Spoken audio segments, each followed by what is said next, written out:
Good afternoon. Welcome back.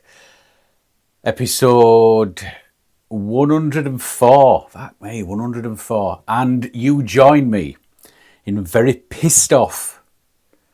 I'm very pissed off today. I've pissed myself off. We can only annoy ourselves. Other people can't annoy us. Situations can't annoy us.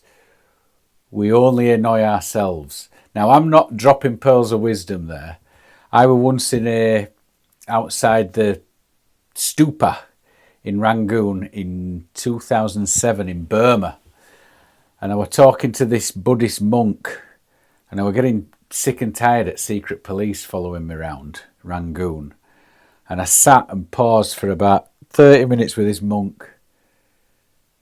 And I was pointing out the secret police that were following me. And he knew them.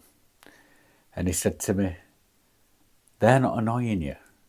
Those people are not annoying you. This country is not annoying you. You are annoying yourself." And I shit you not, it was just as if these windows have opened.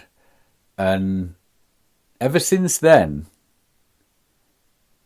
I do take a step back and think, this isn't annoying me, I'm annoying myself.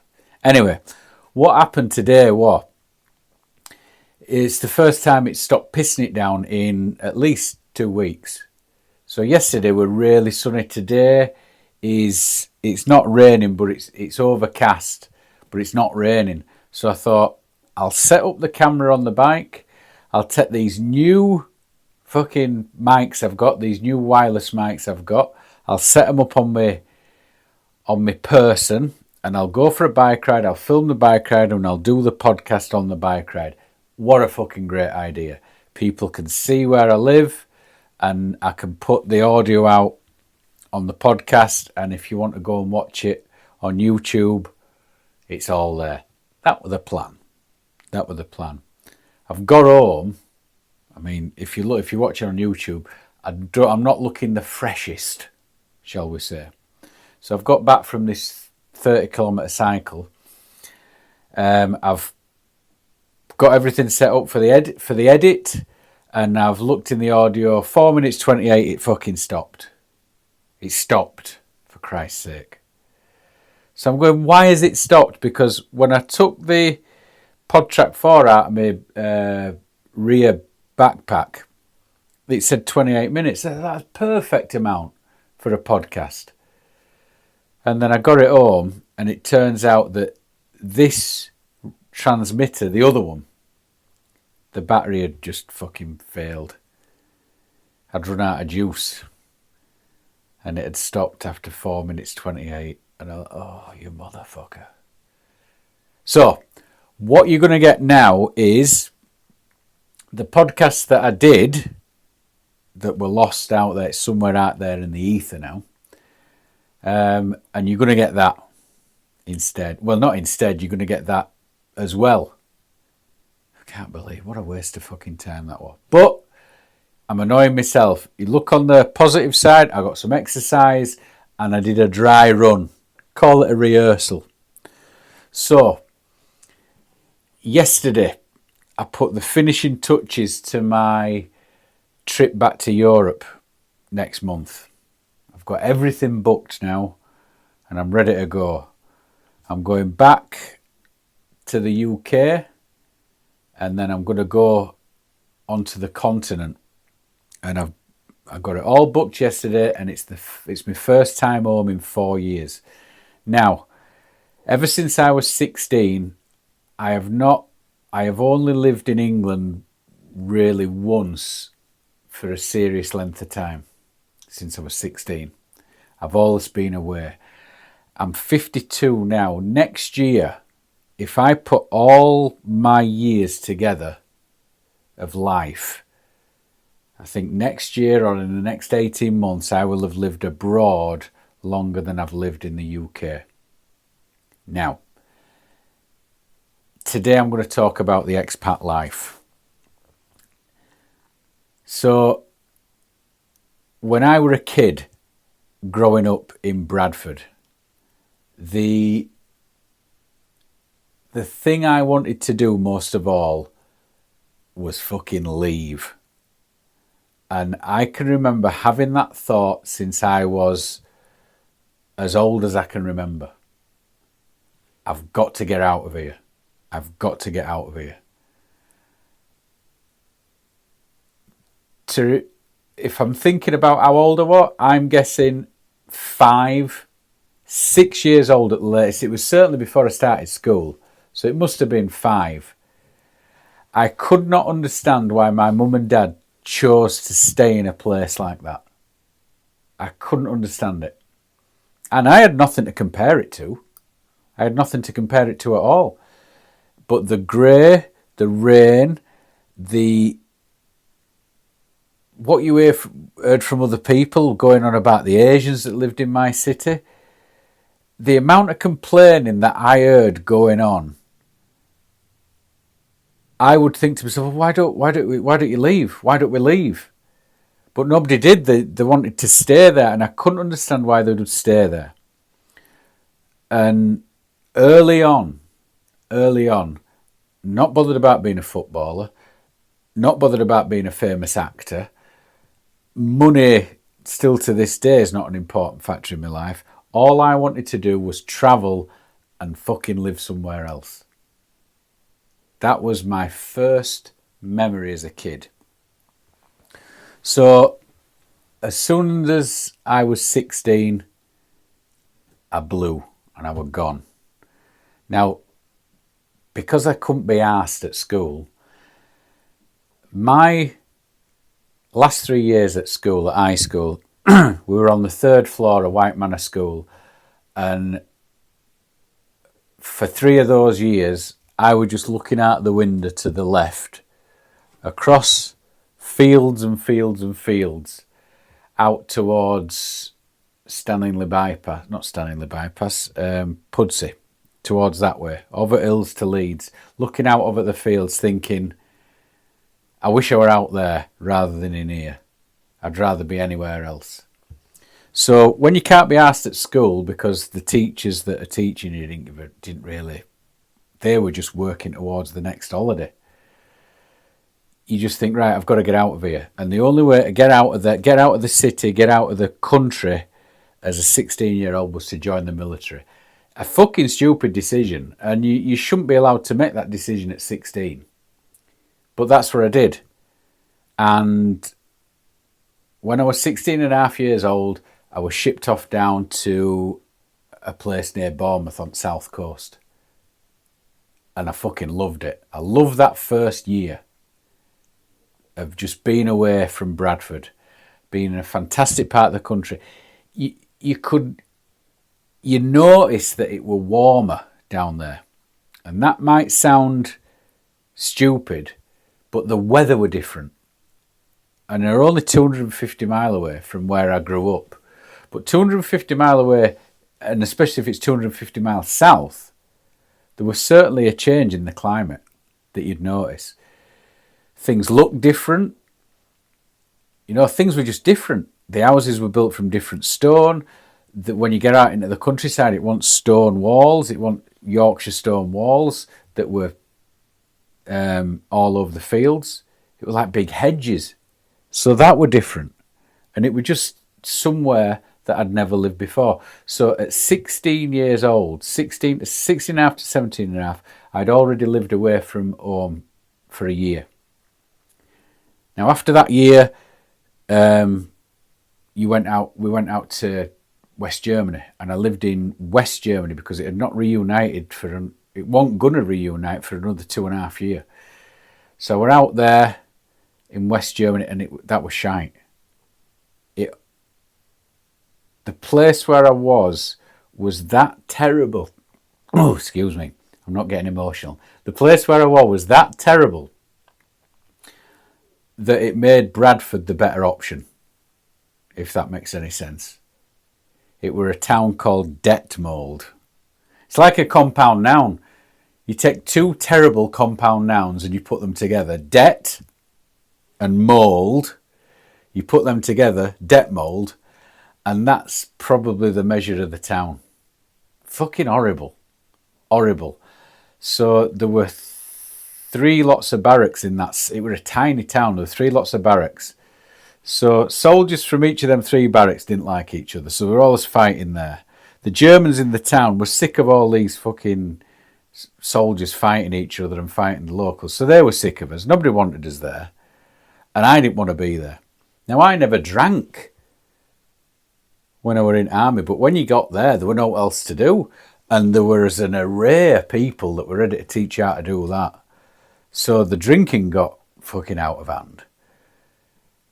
So by the time I left in 92, that would have put me up to 4 years I'd done overseas. So I was 20 and I'd done 4 years.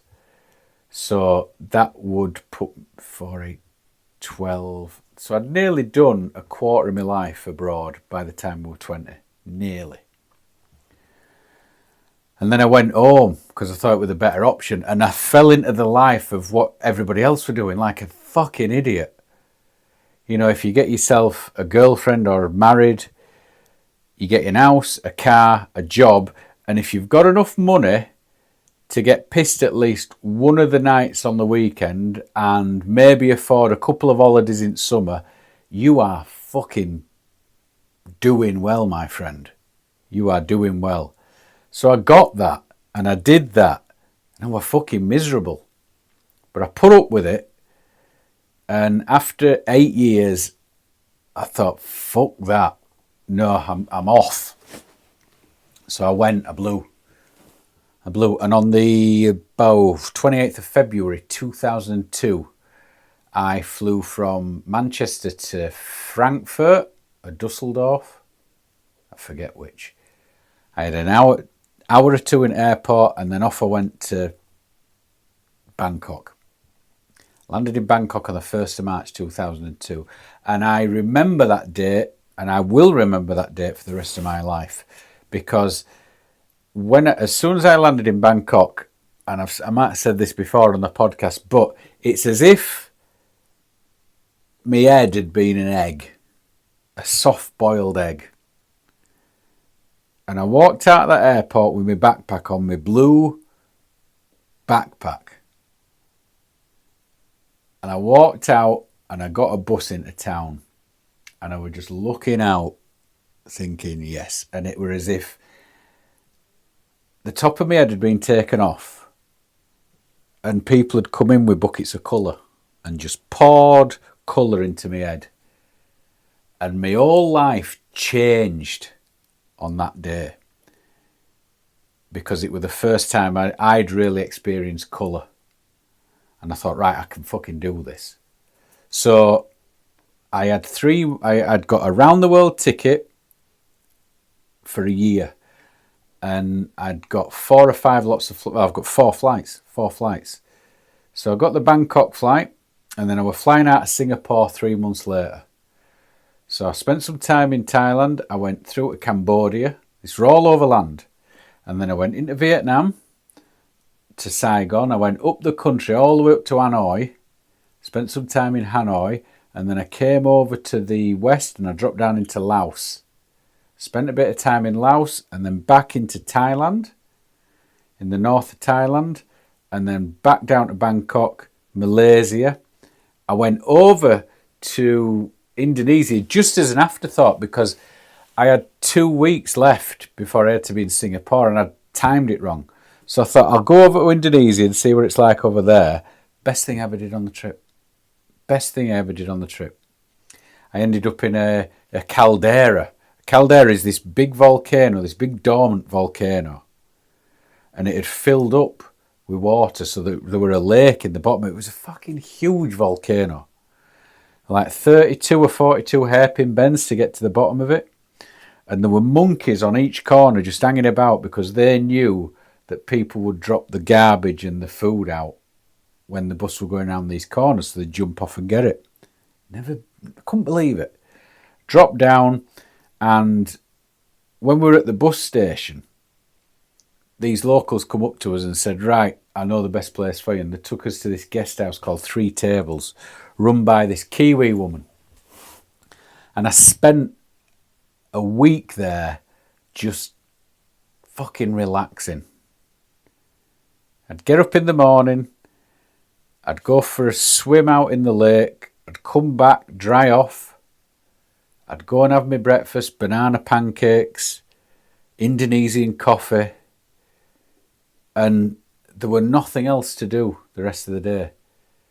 The locals would bring me some weed, you'd smoke, and then around 3-4 o'clock you'd walk into the tiny village and have one of these. It was like a big Cornish pasty, but it was filled with all the stuff that they'd grown. And I'd eat that, and then I'd walk back to thing about 7 and just sit there and have a few beers and just smoke all night. And I just relaxed for a week, and I could have stayed there for months.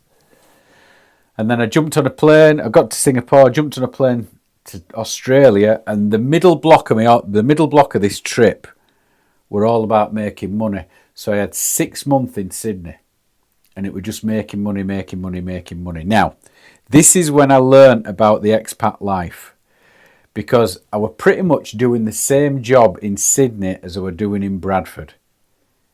It was more or less the same gig, but I'm doing it in Sydney.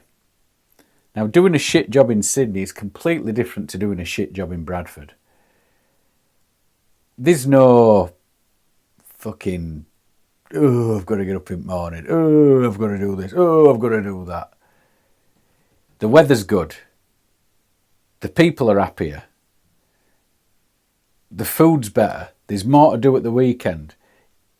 Stuff isn't ruined if it's fucking raining. And I thought, right, this is for me.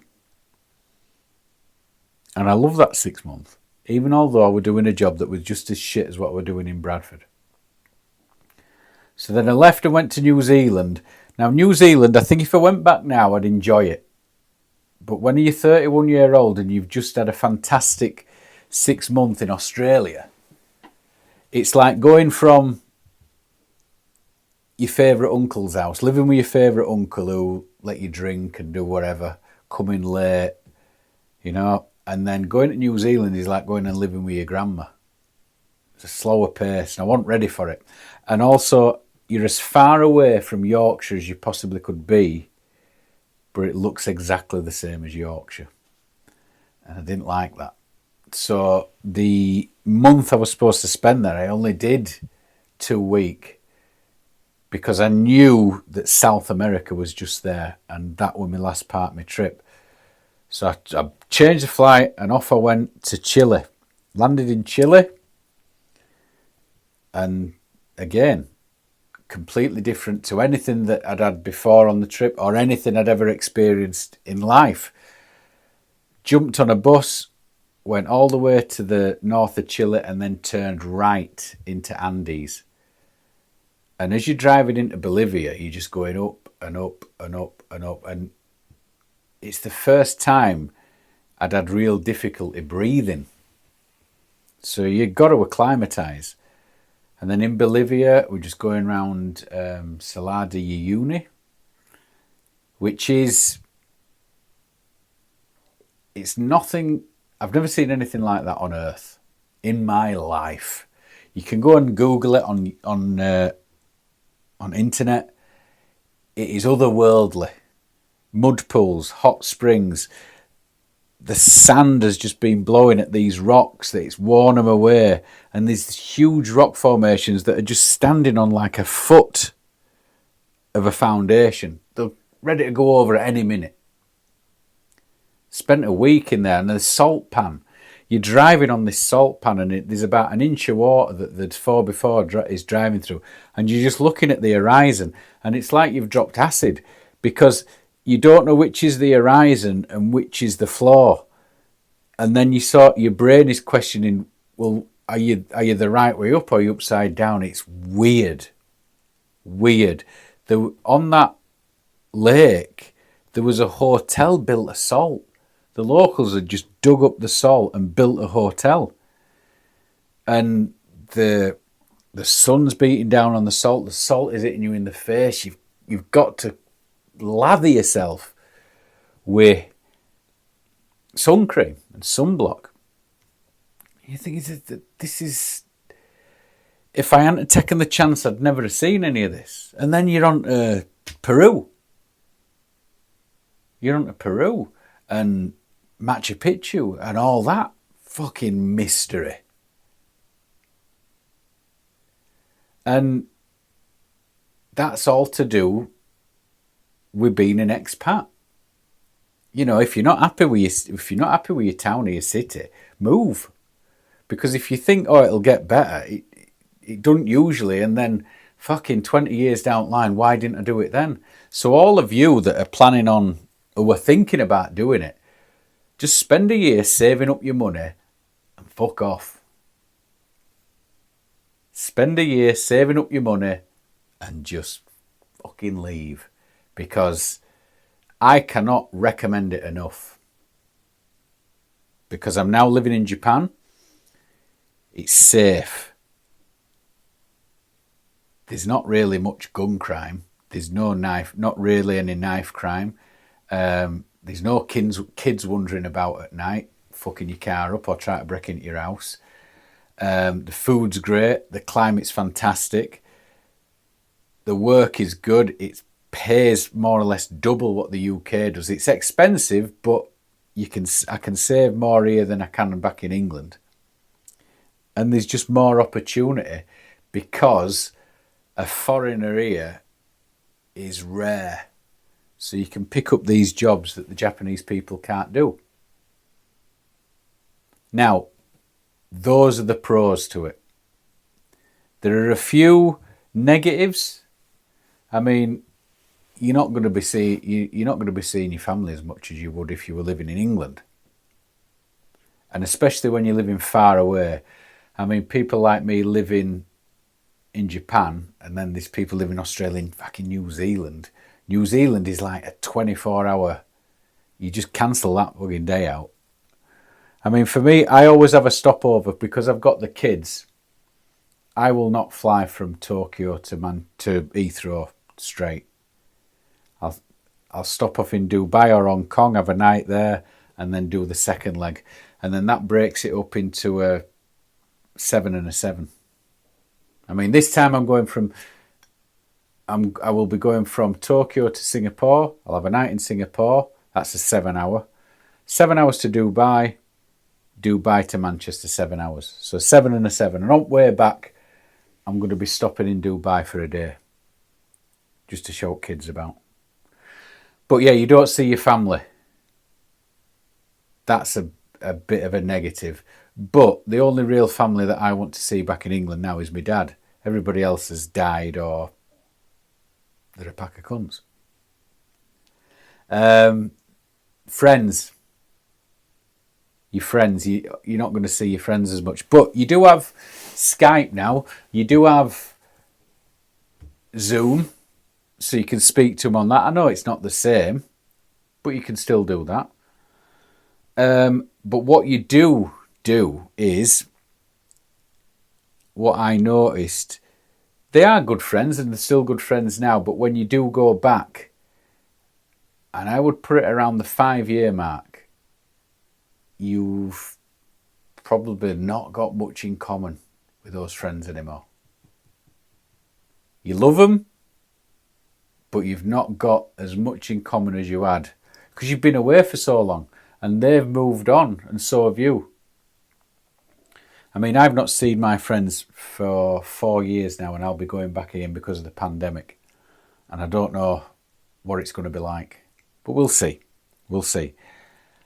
And the third one, which is the least important, is if there's any sporting events, especially where I'm living. If you're living 8 hours to the west or 8 hours to the east, at least 8 hours, you are having to get up at daft o'clock to watch a game of football. You know, in the summer here, you've got to get up at 4 o'clock in the morning to watch a game that's kicking off. An evening game that's kicking off. It's 5 o'clock in winter, which isn't too bad. But yeah, you've got to get up early doors to watch your football. Now, one thing that you do, going back to the friends thing, you will make friends in the country that you live in. And if you meet in expats, you will find that you've got a lot in common with them. because they've fucked off from their country because they were sick of it. They were ready to try something else. So you've got that in common. And the people that you're working with in Japan are probably trying to make their way just as you are. Now, there's a bit of competition there, and there can be some backstabbing. But if you choose your friends wisely here in Japan, or wherever you are around the world, you're going to be all right. And especially if you choose some that have been here a while, they'll help you out. They'll help you out. But for those of you thinking of doing it, thinking that it's hard, it can be. But you figure it out. You do figure it out. And the people that I know here, I've got friends from Amsterdam, Melbourne, a couple of friends that live in London. These are big metropolitan cities. And I think if they went to move back to their home countries and hometowns, they wouldn't have... It wouldn't be that much of a grind for them. But when you come from somewhere that's not as fashionable as those towns like I do, I could not see myself moving back to my hometown from here. And it's not, I'm not having a go, but I would put down a failure, and I'm going to say, I shouldn't say it because I know I'll jinx myself, but I think if I end up living back in my hometown, I would class that as me failing in life. Yeah, I would class that as me failing in life. So, as I wrap up here now, after doing this podcast for the hacking second time, if you're thinking of doing the expat thing, do it. Give yourself a year. Tell your friends what you're going to do, or don't, but tell them not to call you, not to put temptation in your way. You don't want to go to any weddings, christenings, or funerals. You don't want to go out for a pint. Give yourself 12 months, it's not long. And all that money that you're going to save, going out, going on an holiday, doing this, doing that, bank it, save it, buy yourself a round the world ticket and take a year off. Go to the countries you've always dreamt of going to, have a look about, see if there's a job that you could do in that country. And then when you've travelled around the world and seen all the places you want to see, the best place that you've ever been, go back there and find a job. Figure it out. And that's all the advice I can give you. But do that. And I swear, your life will get better. I promise you. And you can have that for free. So that's the end of episode 104. Thank you again for the downloads. Thank you again for the subscriptions. Those Patreon people, thank you. I'm being able to buy all sorts of new kit. There, look. Got this, I've got this. It's all down to you subscribing. So thank you. And keep on keeping on. And I will see you next week.